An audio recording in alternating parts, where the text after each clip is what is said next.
Então, o nosso programa agora é a primeira mesa, Lausanne 1 e 2, um pouco de história lá e aqui, abordando o Congresso Lausanne e a sua repercussão no Brasil.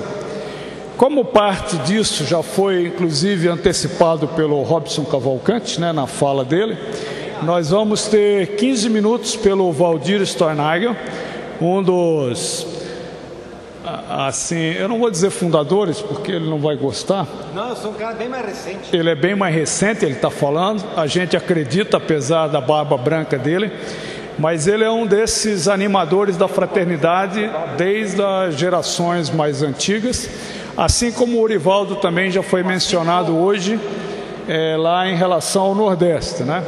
E a barba branca dele também não deixa nos mentir. E depois de 15 minutos de cada um sobre essa temática, nós vamos abrir para algumas perguntas aos dois, sobre o tema que eles tratarem. E até às 18, 5 minutos aí a gente encerra para irmos para o jantar. É melhor falar daqui, por uma questão da captação da imagem, também para ficar mais próximo do nosso público. Valdir, muito obrigado pelo seu tempo aqui conosco e vamos à palestra.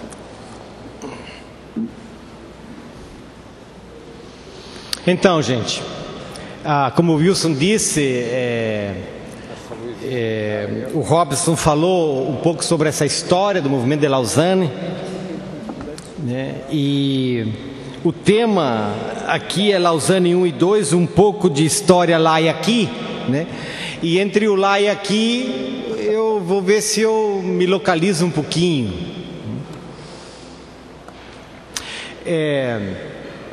No ano de 2004,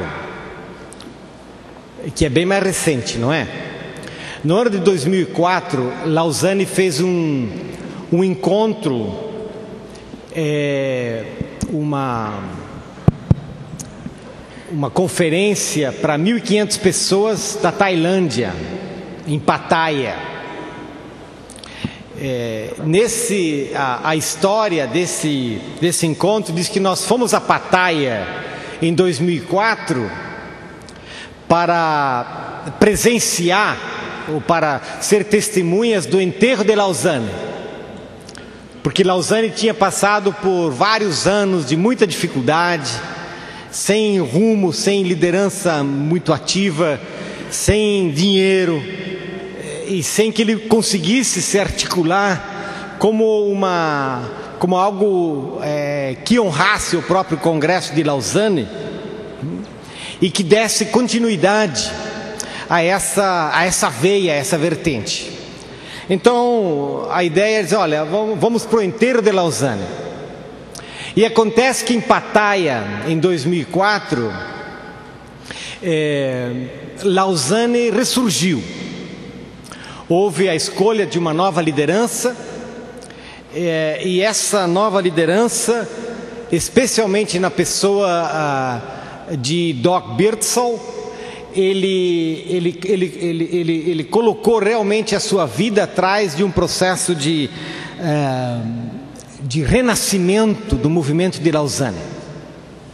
A expressão do renascimento de Lausanne, aqui entre nós, é a própria presença do Fabrício e a presença do Samuel, que fizeram parte de um grupo de brasileiros que participaram na Malásia de um encontro de lideranças jovens. O Coyote não está aí não, né? Não, né? Não veio, né? Porque o Coyote também foi. E esse grupo, marcado pelo Congresso Brasileiro de Evangelização e também pelo encontro de lideranças jovens de Lausanne, é que organizaram o Fórum Jovem de Missão Integral aqui no Brasil, e que alguns de vocês aqui participaram, não é? Quer dizer, Lausanne tem experimentado um novo momento, uma nova janela de oportunidade. E o terceiro congresso de Lausanne, que vai juntar 4.000 delegados, em torno de 5.000 pessoas, no mês de outubro, na cidade do Cabo, é uma expressão desse novo momento que Lausanne vive. A pergunta quase é: novo momento para quê? E eu não vim aqui falar de Lausanne 3, porque o meu tema é Lausanne 1 e 2, e eu nem vou chegar no 2. O Robson falou sobre essa importância de a gente, para que a gente possa olhar para frente, a gente precisa olhar para trás. E o que o Kierkegaard fala, que a gente precisa olhar, a gente precisa viver olhando pelo retrovisor, ou não, olhando pelo para-brisa, mas sem deixar de olhar o retrovisor, né? E que a gente caminha como a gente dirige, e a gente olha para a nossa história como a gente dirige, é que a gente quer fazer um pouquinho dessa recapitulação de alguns elementos históricos. A minha caminhada ela é um pouco mais histórica. Eu não fui em Lausanne 1 em 1974, acho que eu não havia nem nascido, né? 1974, não é? Não, eu estava me formando na faculdade de teologia em 1964, eu não fui. De fato, pessoalmente, eu conheci Lausanne a termo de um evento em 1980. Mas Lausanne é uma expressão de uma caminhada, e a gente faz uma associação entre Lausanne e a missão integral. Essa em determinado sentido, ela é uma correlação relativa, porque eu acho que a missão integral tem muito mais relação com a fraternidade teológica latino-americana e só uma relação parcial com o próprio movimento de Lausanne. O Robinson falou aqui sobre o fato de que Lausanne está dentro de uma história. Dentro de uma história que, em tempos modernos, começou em 1910, com o Congresso Missionário de Edimburgo, e que gerou uma forte ênfase missionária, e que teve como tema a evangelização do mundo nessa geração. Só que, como as consequências e a Comissão de Continuidade de Edimburgo foram abraçados pelo Conselho Mundial de Igreja, o movimento evangélico que enfatizava a missão, ele se tornou muito órfão, ele se tornou disperso e bastante quase solitário. Lausanne é uma forma de rearticular o movimento evangélico. O Robinson usou já essa palavra, que eu também escrevi aqui, que Lausanne representou aggiornamento, quer dizer, uma nova janela de oportunidade para o mundo evangélico. A gente podia dizer que o movimento de Lausanne, ele representou, em primeiro lugar, ele representou a internacionalização do movimento evangélico. O movimento evangélico, ele é fortemente euro-ocidental, ele é marcado pela Europa nos seus inícios e depois pelos Estados Unidos. O movimento de Lausanne realmente abriu a porta para o que a gente veio experimentar depois, que foi o crescimento da igreja no sul do mundo. Hoje é um fato, não é? Que a igreja tem crescido no sul do mundo, enquanto ela tem passado por dificuldades no mundo ocidental. E o movimento de Lausanne deu plataforma, começou a dar plataforma para um movimento evangelical internacional. Em segundo lugar, o movimento de Lausanne, ele recolocou a tarefa da evangelização e a própria compreensão missionária da igreja de volta na agenda do mundo. Enquanto o Concílio Vaticano II tinha aberto, digamos assim dizer, as janelas da igreja para uma teologia que também se expressava como uma teologia missionária do reino de Deus e que encontrou muito a sua forma na teologia da libertação, e o movimento ecumênico abraçou, influenciado por teólogos maiormente europeus, ele colocou uma agenda, por assim dizer, marcada por uma teologia do reino de Deus dentro de um viés revolucionário, que ainda antes da teologia da libertação, era a teologia da morte de Deus e depois a teologia da esperança de Jürgen Moltmann e outros, o movimento de Lausana, ele recolocou a questão missionária na agenda da igreja, na perspectiva da evangelização. E a forma como esse movimento missionário colocou a agenda da evangelização passa por 3 marcas. Uma delas é a marca da própria associação de Billy Graham. Billy Graham ele não é um pioneiro nas grandes campanhas de evangelização, porque o mundo evangélico, a história evangélica, ela está repleta de grandes evangelistas, né? Charles Wesley, Finney, Moody. Billy Graham faz parte dessa corrente de grandes evangelistas e que foi desenvolvido e que dentro do aparato e da marca norte-americana foi reconcebida dentro de parâmetros pragmáticos, né? Dentro de parâmetros tecnológicos e financeiros. Ou seja, Billy Graham tinha muito dinheiro, acesso à tecnologia de ponta e tinha um interesse objetivo, quantificável, um interesse quase, podemos dizer, bem identificado, né? A minha tarefa é a tarefa da proclamação do Evangelho e eu vou fazer isso da melhor forma possível, aonde for possível e com um sentido de capacidade e urgência. Billy Graham, nesse sentido, inaugurou essa prática da grande campanha evangelística, com uma marca, podemos assim, da cultura pragmática norte-americana: tecnologia, pragmatismo e grana. E ele foi bom no que ele fez, né? Nesse sentido, ele sabia fazer isso, ele criou equipe que fazia isso, né? Billy Graham tinha 2 marcas fundamentais, quase que na sua personalidade, além dessa marca de paixão pelas almas, para usar essa linguagem.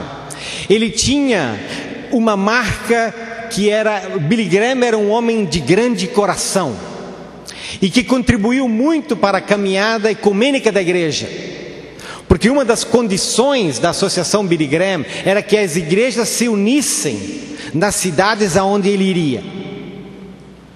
Mas Billy Graham tinha também um perfil altamente diplomático.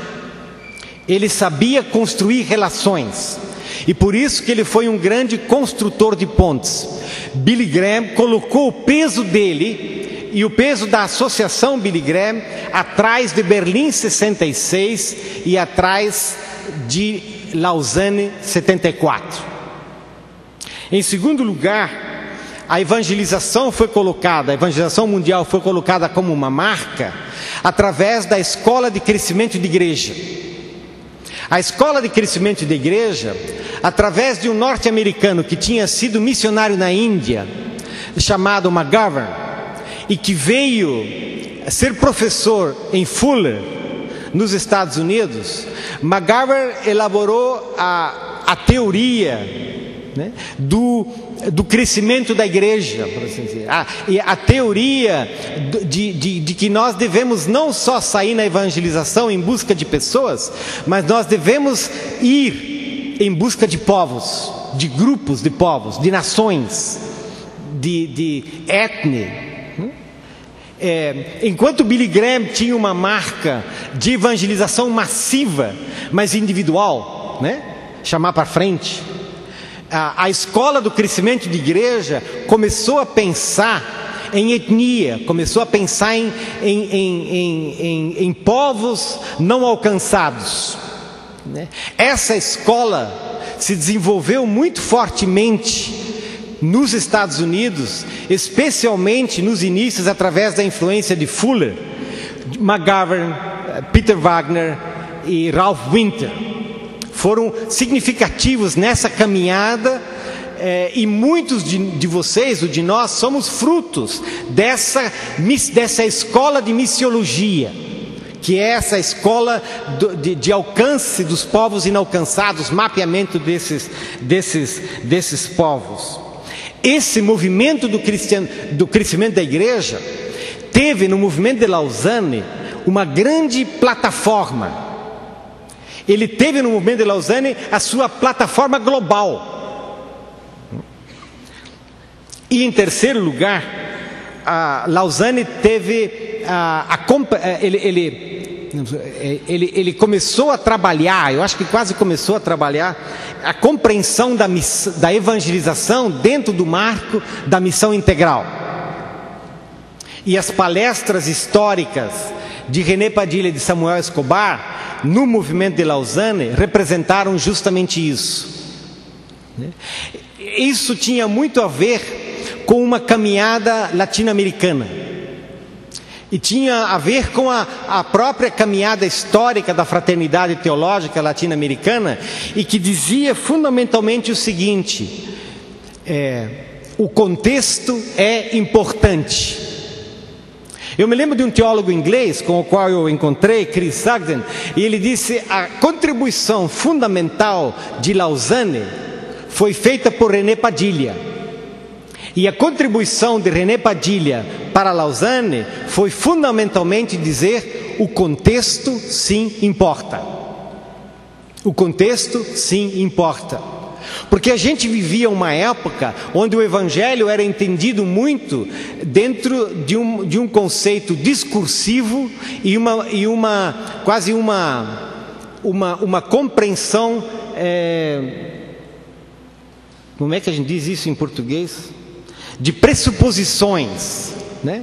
Discursivas. Se você articula o Evangelho, fundamental, vou usar como exemplo, as 4 leis espirituais, elas são o exemplo mais pragmático e acabado dessa ideologia pragmática. O Evangelho é uma questão de conteúdo. Você anuncia, a pessoa responde, e se ela respondeu, se ela compreende esse Evangelho e responde, ela é crente. A grande contribuição da fraternidade teológica latino-americana é dizer: não, o Evangelho não é esse pacote. O contexto sim importa. O lugar aonde você está é importante. A tua realidade socioeconômica, a tua realidade política, a tua realidade cultural, ela é fundamental para a conversa sobre o Evangelho. Coisas que hoje nós iríamos pressupor em qualquer teologia de contextualização, de uma missão contextualizada hoje, não é verdade? Mas que na época era muito forte, por uma construção norte-americana, a ideia de que o Evangelho pode ser compreendido como um discurso. E a teologia latino-americana disse: nós precisamos recuperar a importância da teologia da encarnação para de fato compreender o Evangelho.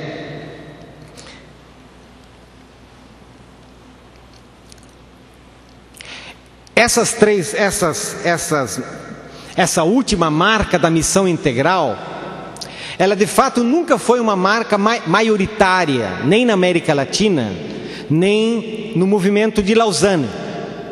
Houve muito conflito no movimento de Lausanne depois de Lausanne. O pacto, por mais conservador que ele seja, como foi falado aqui, ele foi pioneiro na sua época. E ele foi uma surpresa. Grande parte daqueles que abraçavam uma teologia de crescimento de igreja e uma prática evangelística como a da Associação Billy Graham foram surpreendidos pelo pacto. E o pacto era mais do que eles gostariam de dizer publicamente.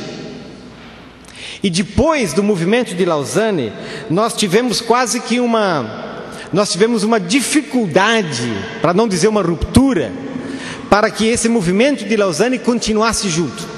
É interessante que depois de Lausanne, o movimento da Associação Billy Graham organizou os seus próprios encontros, que foram em Amsterdã. E foram, se eu não me engano, 3 grandes eventos em Amsterdã, organizados pela Associação Billy Graham. E que, em última análise, tinha a mensagem de que nós queremos recuperar a evangelização para aquilo que ela deve ser. E vamos transmitir isso em Amsterdã. Enquanto que Lausanne tentou manter a tensão de uma compreensão de missão que fosse mais ampla do que a evangelização verbal e a salvação de almas. O movimento de povos não alcançados também ganhou a sua própria autonomia. Acaba de acontecer em Tóquio, 3 semanas atrás, o movimento sobre o encontro internacional dos povos inalcançados, onde o Ralph Winter já não pôde estar porque ele faleceu no ano passado. Então esse movimento também ganhou, em determinado sentido, a sua autonomia. Vários de nós, e aí já eu participei um pouco, que é um movimento mais recente, não é?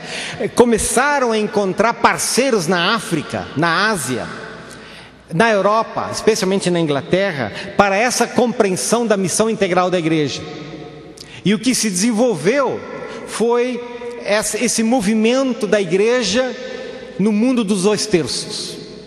E que hoje a gente fala muito entre o norte e o sul. Essa aliança entre expressões da igreja da América Latina, que abraçavam a missão integral, tanto na África, como na Ásia, na Europa, e quase pouco nos Estados Unidos, é que continuou alimentando essa vertente de uma compreensão da missão que seja mais ampla, para repetir, do que a proclamação verbal do Evangelho. Na América Latina, eu estou terminando, na América Latina, essa expressão da missão integral, abraçada pela fraternidade, expressa através dos congressos latino-americanos de evangelização, ele caminha prensado, né? Ele caminha prensado entre uma teologia ecumênica da ISAL, que foi um grupo onde gente como Rubem Alves foram pioneiros nos anos 60, né? E que depois é abraçado pelas igrejas ecumênicas mais históricas e que se alia a um discurso da teologia da libertação. Num lado nós tínhamos essa pressão e por outro lado nós tínhamos a pressão do movimento missionário fundamentalmente norte-americano, porque esse movimento missionário fundamentalmente norte-americano, ele concentrou muito das suas energias a partir dos anos 60 na América Latina, especialmente depois que a China foi fechada para os missionários. Então tinha muito missionário aqui que buscava justamente uma evangelização como ela era compreendida pelo fundamentalismo norte-americano.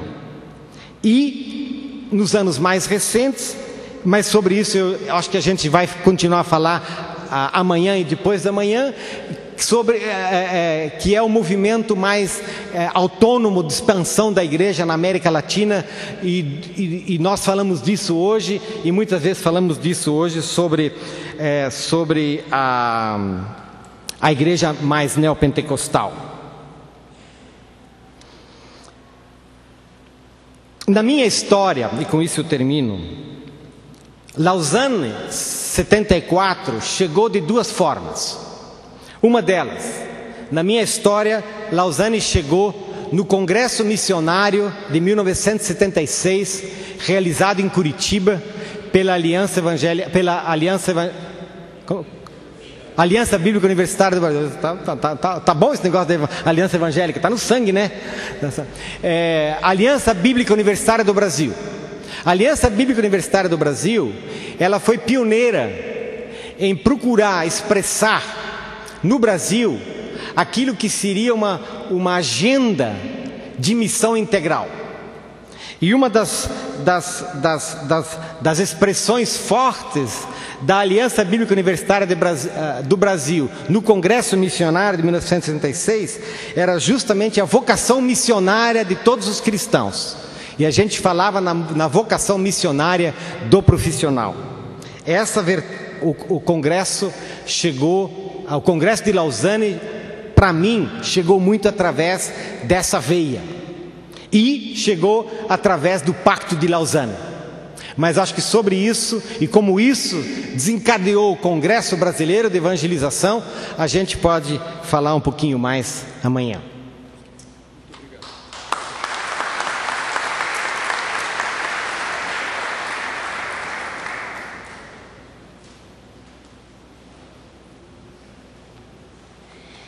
Boa noite.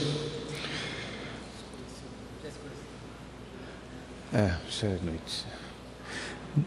Não fecho com o evangelho social, mas com certeza a descoberta da vacina contra a AIDS é mais importante que a cura de um doente de AIDS, mesmo que através da oração. Da mesma forma, a salvação de um indivíduo, apesar de gerar grande alegria entre os anjos, Lucas 15, 5 e 7, 15, 7 e 10, é menos importante que a realização no mundo do projeto salvífico. Sei que uma coisa não está separada da outra, mas se pensarmos somente a partir do indivíduo em particular, jamais discipularemos as nações. Também estou consciente de que, se superenfatizarmos a evangelização da cultura, estaremos em falta com o indivíduo, que deve persistir como alvo final. Porém, a simultaneidade desses dois percursos opostos, evangelizar a cultura e evangelizar o indivíduo, está prejudicada. Estamos pensando muito pouco na evangelização da cultura, e como não existe uma culturinha isolada da cultura, os evangelizados não têm onde se abrigar. Esse é um erro ao qual a antropologia funcionalista nos induziu nesses 36 anos do movimento de Lausanne, e ao qual entramos com a melhor das intenções. Portanto, se alguém se converte ao Evangelho, essa pessoa tem duas alternativas: viver numa cultura alternativa e sectária, ou fazer valer sua conversão numa cultura que deveria ser convertida. Claro que nem um indivíduo se converte totalmente, nem uma cultura. Falo aqui de processos. Porém, se os dois não se encontram, geraremos uma subespécie humana chamada de os crentes. Talvez nós pudéssemos aqui retomar uma fala que já tivemos hoje, do Ed, sobre o reino de Deus. Lembrar que quando falamos de reino de Deus, nós estamos falando de evangelização da cultura. Quando comecei a pensar nessa reflexão, tinha a ideia de que era necessário sermos mais cautelosos com a leitura da realidade, se quiséssemos aperfeiçoar o empreendimento evangelizador evangélico no planeta.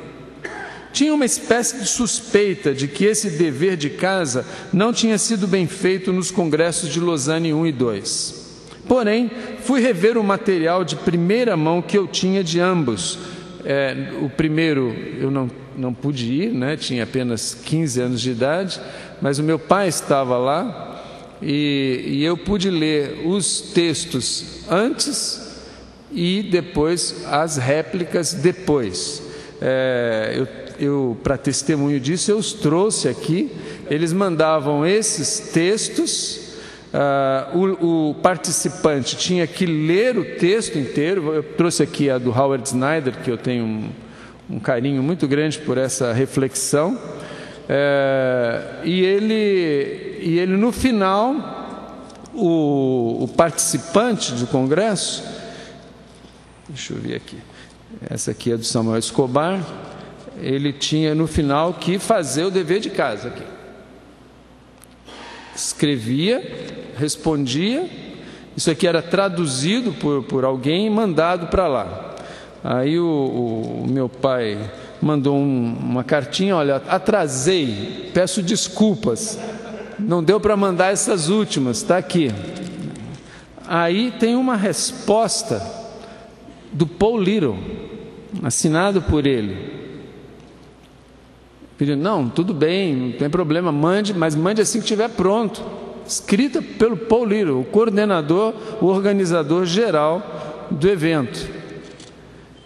Então eu pude ver esse material, depois foi publicado e tal, e o de Lausanne II eu estive presente e pude ver todo o material e cheguei à conclusão de que não faltou análise de conjuntura nos dois.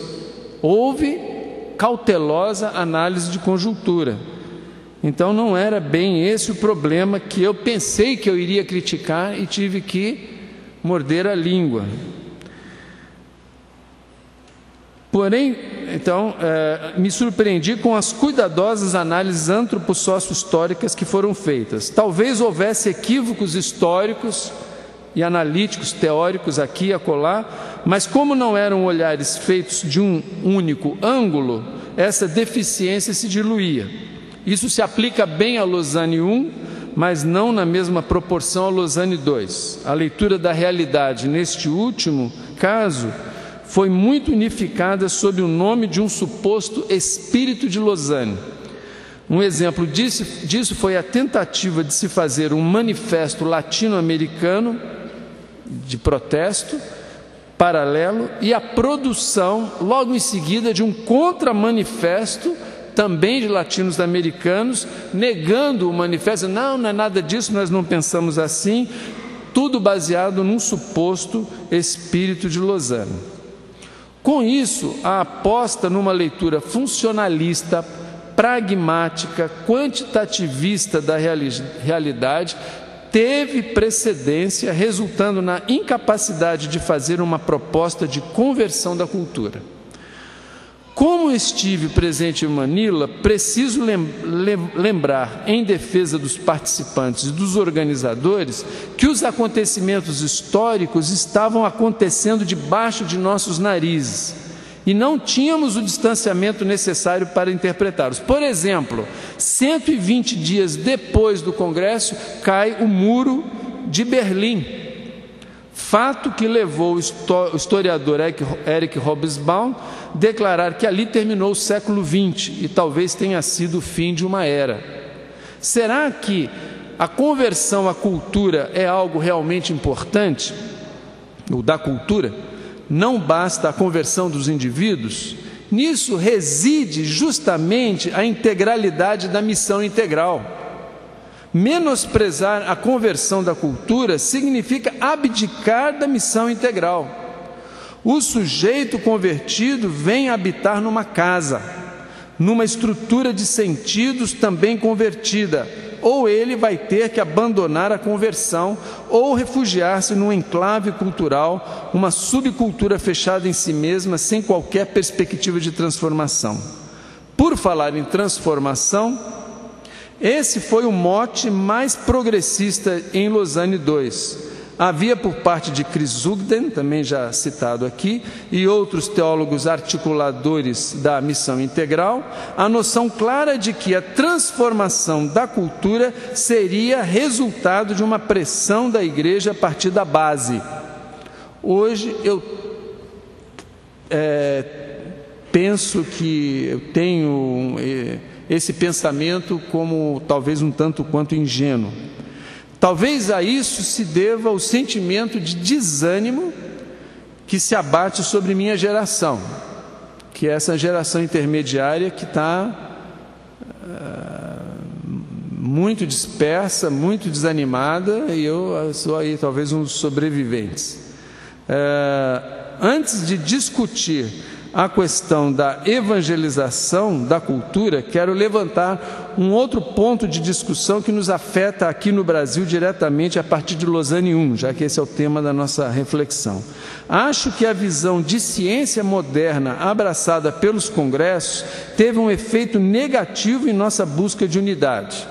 Eu acho que não podemos abandonar uma discussão epistemológica. Eu acho isso daí foi um erro estratégico terrível que nós cometemos. Refiro-me em particular à fúria taxonômica ou classificatória da ciência cartesiana, que culminou numa caricatura de ciência chamada de positivismo, mas que nunca deixou de estar presente em todas as demais correntes.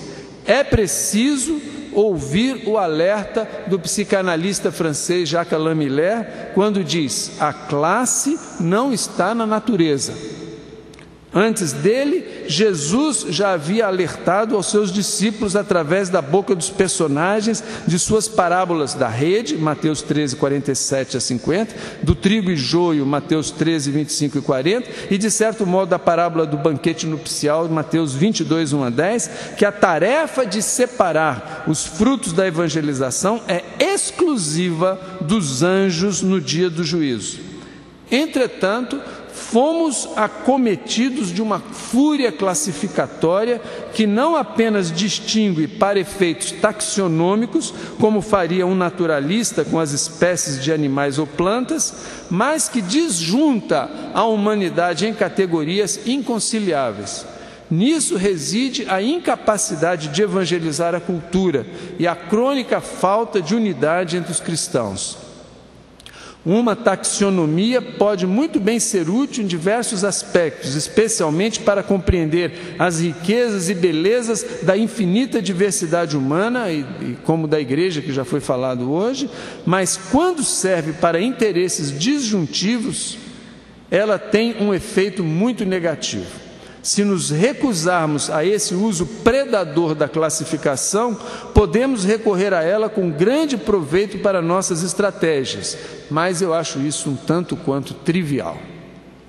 Um exemplo do efeito deletério da fúria classificatória dos servos e pescadores bem-intencionados das parábolas de Jesus é a mentalidade de agremiação denominacional.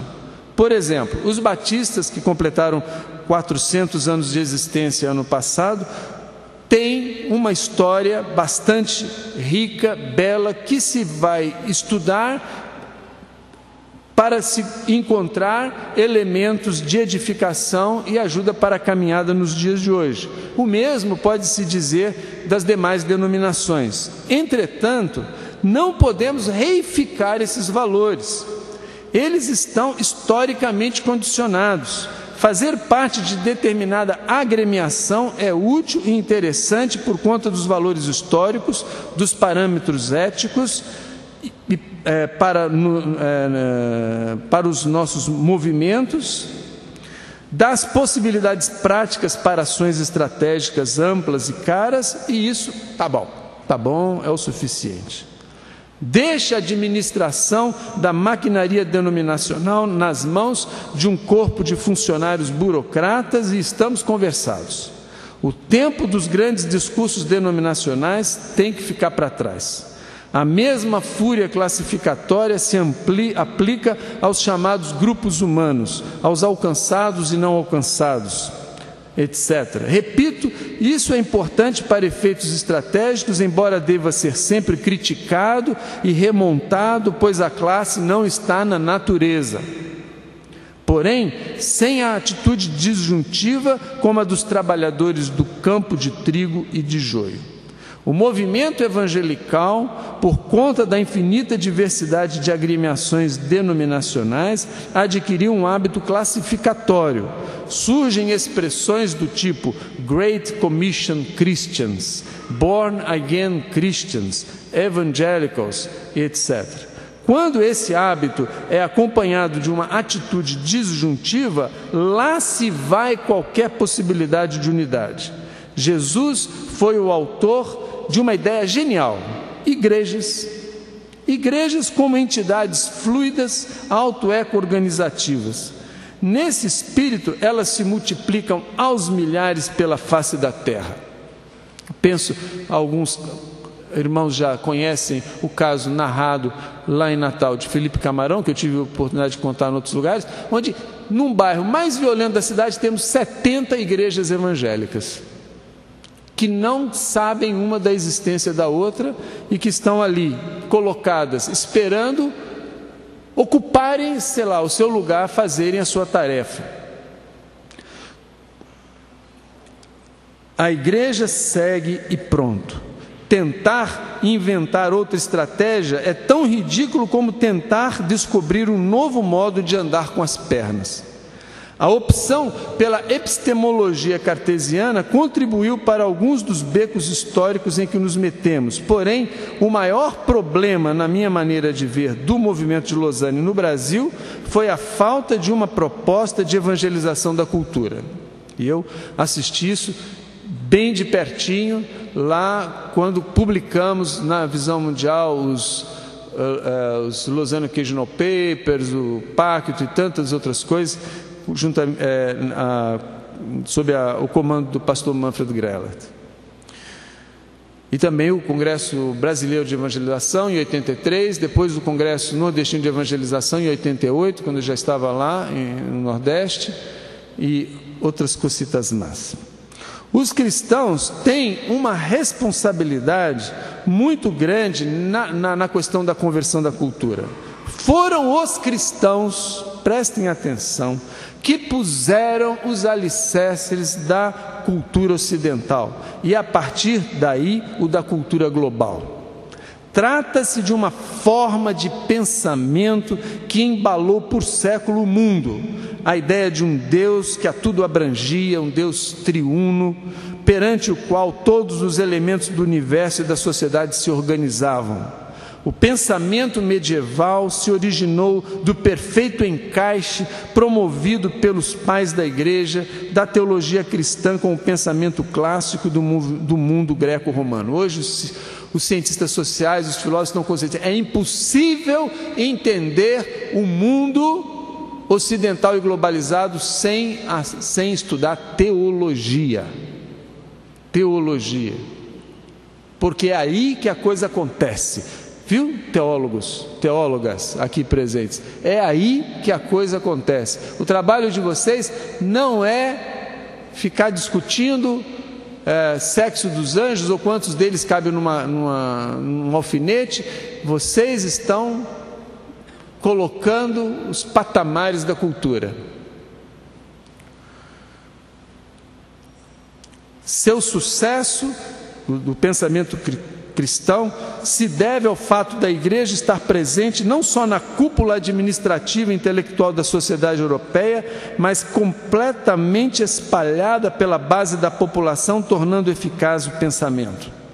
O mesmo pode-se dizer da eficácia intelectual do protestantismo para forjar o mundo moderno. Todos conhecem a tese do Weber. Nós, irmãos e irmãs, damos as cartas. Nós damos as cartas.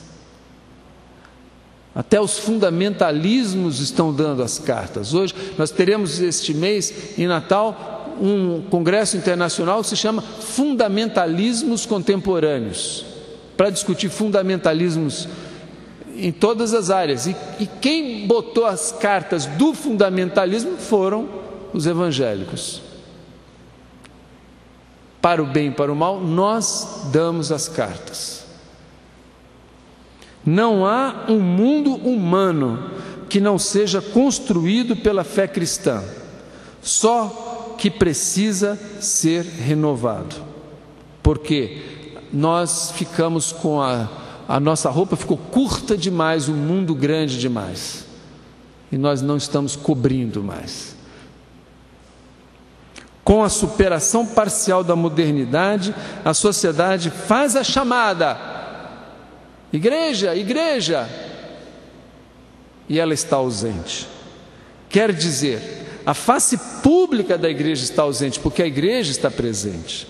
Sua presença na porosidade social é cada vez mais intensa, porém sem um abrigo próprio para acolher os convertidos, nossos antepassados, os teólogos, tinham atrás de si a presença capilarizada na sociedade e a capacidade intelectual para discutir nos fóruns dirigentes com credibilidade a estrutura da casa que abrigaria a humanidade.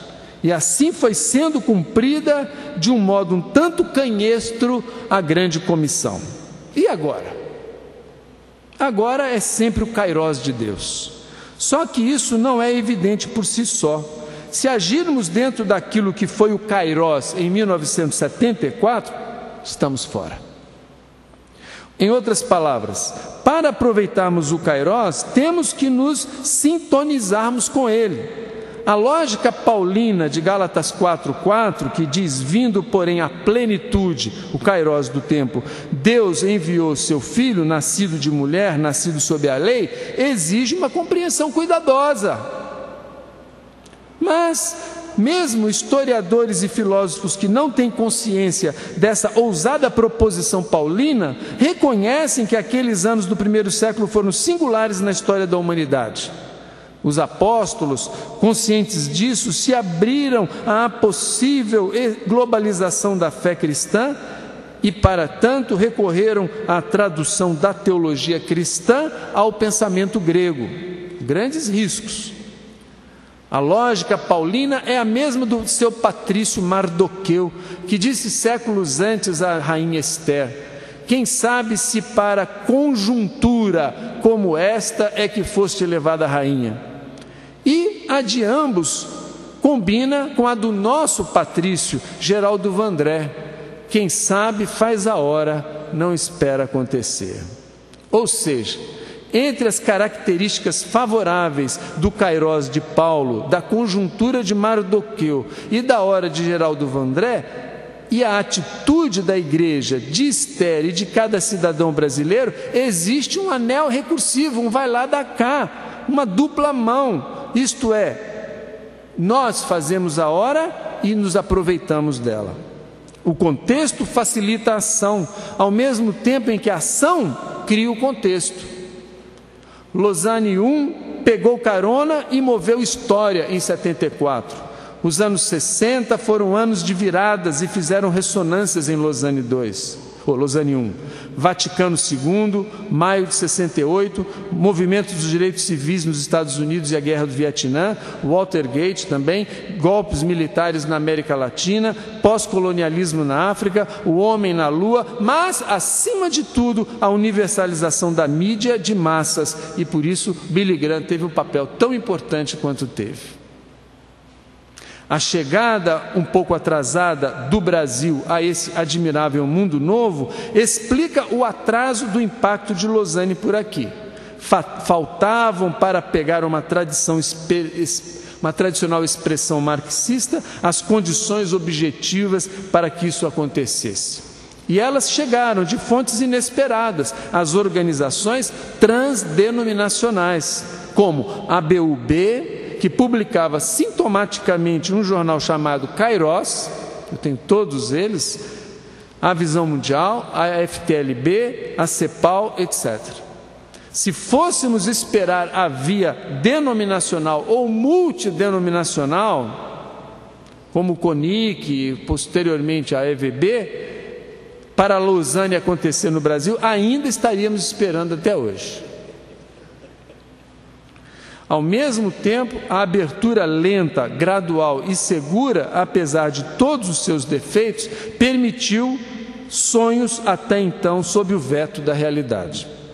Tudo corria bem até que alguém correu mais rápido e passou-nos a perna. Amsterdã, no nível internacional, cooptando pensamentos, levando nossos líderes de frente para serem wash-brained lá em Amsterdã, e no Brasil, à sua face, o neopentecostalismo. Para que o neopentecostalismo tem a seguinte pergunta: para que construir um novo castelo forte? Basta-nos a caixa forte. Isto é, o neoliberalismo, o dualismo e o fundamentalismo estão de bom tamanho. Vamos nos abrigar nesta caixa forte e não precisamos do castelo forte. Em vez de construir uma casa para o salvo habitar, que é o que eu chamo de conversão da cultura, o neopentecostalismo optou por adaptar o salvo à casa da cultura dada. Não me arvoro a fazer um desenho da realidade global de hoje. Essa é uma tarefa gigantesca e que exige um punhado de pensadores com elevado grau de competência. Creio que René Padilha, dentro de sua genialidade simples, produziu um texto de conjuntura planetária muito bom, foi discutido em São Paulo, e o Wellington, cadê o Wellington? Está devendo ainda a publicação. Wellington, aquele texto tem que ser publicado. Tem que ser publicado. É um dever, eu diria, histórico, moral e ético, publicarmos e discutirmos aquele texto que foi ali trazido. Continuamos esperando por sua publicação. Espero que Lausanne III se lance a essa empreitada, mas, até agora, trata-se de uma grande caixa preta. Não fazemos a menor ideia do que vai ser. Só sei que, se abrirmos mão dessa tarefa, estaremos descumprindo a grande comissão, mesmo que ganhemos milhões de pessoas para Cristo. Nosso dever ainda é discipular as nações, converter a cultura. Isso vai ser feito através, como os nossos antepassados fizeram, até, eu diria, a eclosão do iluminismo, até a eclosão do iluminismo. E aí nós, em vez de jogarmos as cartas, nós que resolvemos dançar conforme a música do iluminismo, abrigamos-nos no racionalismo, criamos uma religiosidade racionalista, deserotizada, que só foi recuperada pelo pentecostalismo há 100 anos atrás. E que eu acho que é para nós um paradigma, o pentecostalismo é um paradigma que tem que ser recuperado, pensado como base para construirmos uma religiosidade do futuro muito mais interessante, muito mais emocionante do que essa que foi submetimento acrítico ao iluminismo por parte tanto do liberalismo quanto do fundamentalismo. Mas isso é uma conversa bastante comprida. Só a igreja possui os recursos para fazer isso, a presença porosa em cada canto da cidade, em cada família, e a presença intelectual e política nas cúpulas acadêmicas e políticas dos nossos países, especialmente do Brasil. Só creio que estamos vergonhosamente ausentes das artes. Aí são poucos os que estão. E o resultado é que nós produzimos internamente uma arte horrorosa, com excelentes exceções que felizmente estão aqui conosco, né? Mas, fora isso, vejam, nós estamos aqui dentro dessa beleza arquitetônica. O que nós fazemos de arquitetura hoje no meio evangélico? Então, nós abdicamos desse campo, abdicamos do campo das artes. Lausanne teve um impacto histórico no Brasil. Chegou a hora de darmos o próximo passo, a conversão da cultura. O movimento de Lausanne tem a oportunidade de fazê-lo agora. Será que vai aproveitar o Kairos e a conjuntura? E se fizer, nós, os mensageiros brasileiros em Cape Town, vamos saber fazer a hora ou vamos ficar esperando acontecer? É isso aí.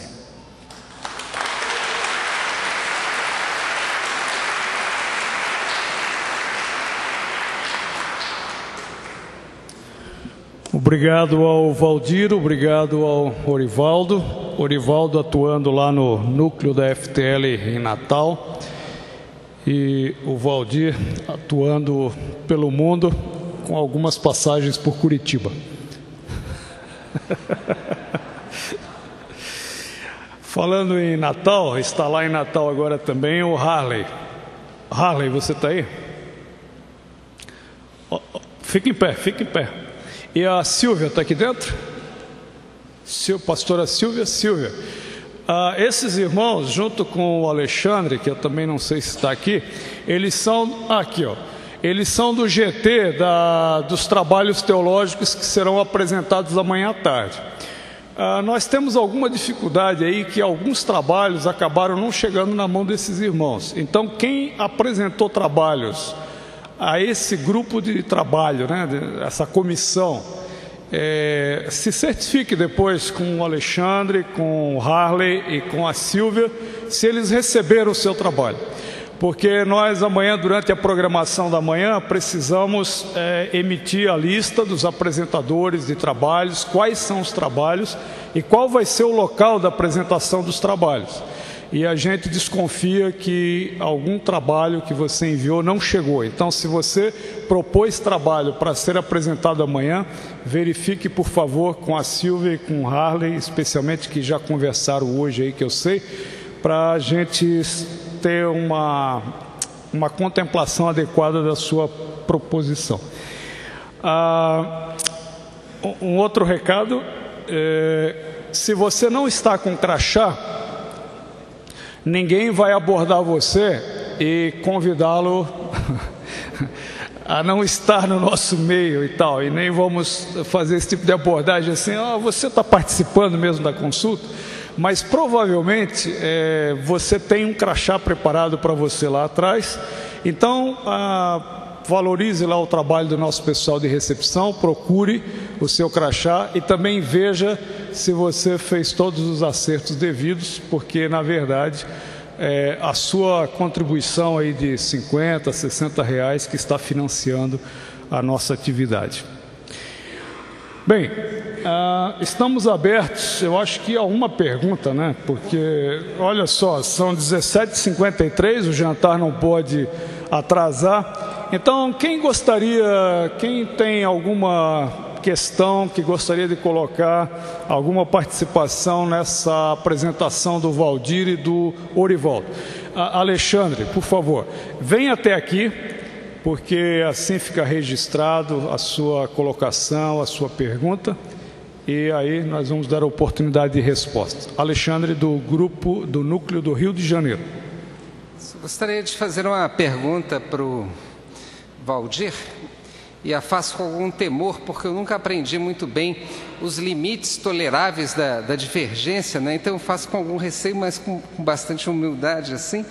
Na sua palavra, você fez referência à questão do passado e a referência do passado, olhar para o retrovisor. O Robson mais cedo falou sobre isso também, até com maior ênfase.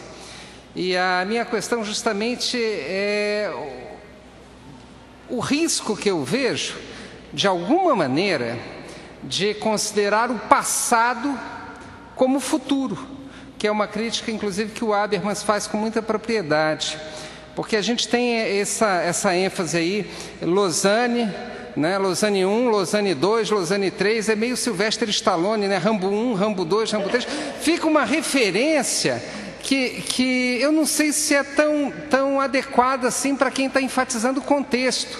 A gente vai para Filipinas, chama de Lausanne, vai para a África do Sul, chama de Lausanne. Eu não sei se isso, de fato, seria o mais adequado, ou se seria melhor, por exemplo, detonar Lausanne, achar que foi uma droga, uma excrescência, porque aí a gente consegue avançar. A gente vai conseguir superar um elogio mais ingênuo do neoliberalismo, vai conseguir superar a naturalização de indivíduos como conceito, superação de conceitos como indivíduo e sociedade. Talvez seja melhor não considerar Lausanne como o nascimento virginal de algo celestial, porque isso vai nos permitir fazer algo novo. Porque se em 74 Lausanne foi um adjornamento, será que hoje não é um engessamento? Mas uma questão para a gente pensar. Valdir.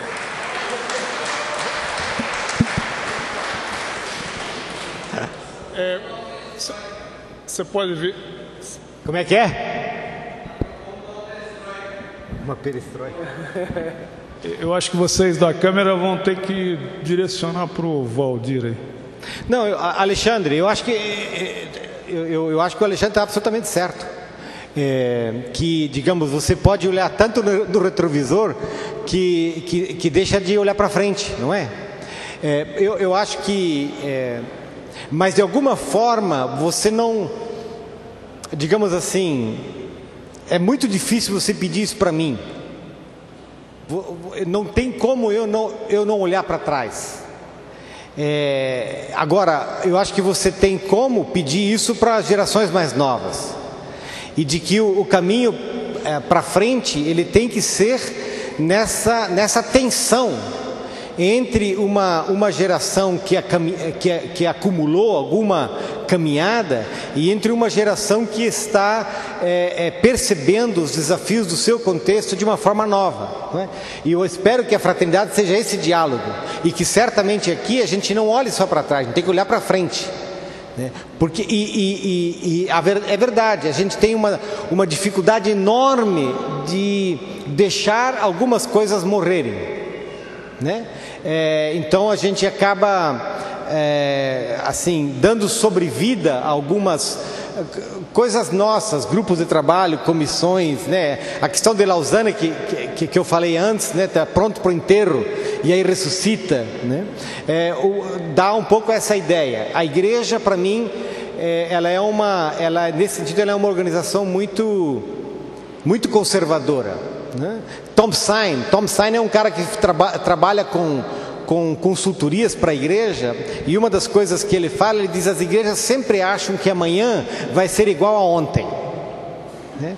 E eu acho que é muito importante que as novas gerações ajudem a gente a fazer isso, né? Eu acho que eu faço o meu esforço, mas é só no diálogo que a gente vai encontrar respostas adequadas para o tempo no qual a gente vive.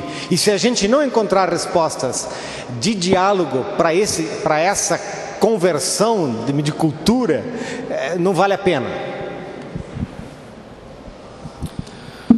Eu espero que amanhã nós tenhamos mais tempo para o diálogo e nós vamos encerrar esse período da tarde lembrando que nós vamos voltar não às 19h30, como está no verso do seu crachá. Eu avisei no início da programação que nós antecipamos hoje e amanhã a programação em meia hora após o jantar, começando sempre hoje e amanhã às 19 horas, para que terminemos mais cedo à noite, não ultrapassando as 22 horas por uma questão aí logística e em colaboração aos irmãos que vivem no Rio de Janeiro. Então, vamos nos postar de pé, vamos ficar de pé e vamos já fazer o agradecimento a Deus pelo jantar de hoje à noite. O pessoal lá atrás da recepção, não sei, Ana Maria está na escuta aí? Ou o Luciano? Sim, a Luci. Nós temos alguns tickets de refeição para ser vendidos ainda, né? Ok, então se você quiser fazer a sua alimentação aqui na cantina, ao preço do custo da cantina, que são R$10 por refeição, eles ainda têm alguma disponibilidade, você pode procurar lá com o pessoal, ou com a Luci, ou com a Ana Maria, ou com o Luciano. Vamos agradecer a Deus? Oremos então. Nosso Pai, muito obrigado pelo dia de hoje, pelo sustento que nos dás das forças, pela renovação da vida, também pelas emoções e a mente, pela reflexão que nos trouxesse através dos nossos irmãos nesta tarde. Nós queremos pedir que Tu esteja nos abençoando, renovando a nossa mente e nosso coração, e que sejamos atraídos por Ti mesmo, para Ti, para a Tua obra e para o serviço a Ti e às pessoas a quem amas. Nós queremos agradecer pela refeição que nos provê hoje à tarde, através dessas irmãs que trabalharam, também aqueles que vão a outros lugares, que eles estejam sob o Teu cuidado e a Tua proteção. Nós te rogamos, ainda pedindo pela noite, a renovação das nossas energias, disposição, da comunhão, da convivência, do aprendizado, pelo Teu Espírito que traz às nossas vidas a companhia e poder. Em nome de Jesus. Amém.